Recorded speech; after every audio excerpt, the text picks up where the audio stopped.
আসসালামু আলাইকুম। আরও একটি সুন্দর সকালের শুভেচ্ছা আপনাদের। আশা করি আপনারা ভালো আছেন। আমিও বেশ ভালো আছি।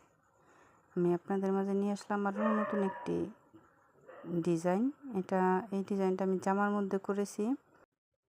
ডিজাইনটা খুবই সুন্দর, কিন্তু ক্যামেরায় অতটা বোঝা যাচ্ছে না। আমি যখন শ্যুট করছিলাম তখন কারেন্ট চলে গেছিলো। ফ্ল্যাশ লাইট অন করে আর কতটুকু বোঝা যায়। তো আমার কাছে যে ডিজাইনগুলো একটু বেশি কঠিন মনে হয়, যে মনে হয় যে বারবার রিপিট করলে তেমন একটা ভালো হবে না, সেটা আমি এরকম কাগজে আগে পেন্সিল দিয়ে আর্ট করে, তারপর একটা গাঢ় কলম দিয়ে দাগ দিয়ে পরে কাপড়ের নিচে রেখে এইভাবে আর্ট করি, যাতে প্রত্যেকটা আর্ট আমার অ্যাকুরেট হয় বা আমার আর্ট করতে সুবিধা হয়। এই জন্য তো আপনারা এইভাবে করতে পারেন। এইভাবে করলে বেশ সুবিধা হয়। যারা একটু আর্ট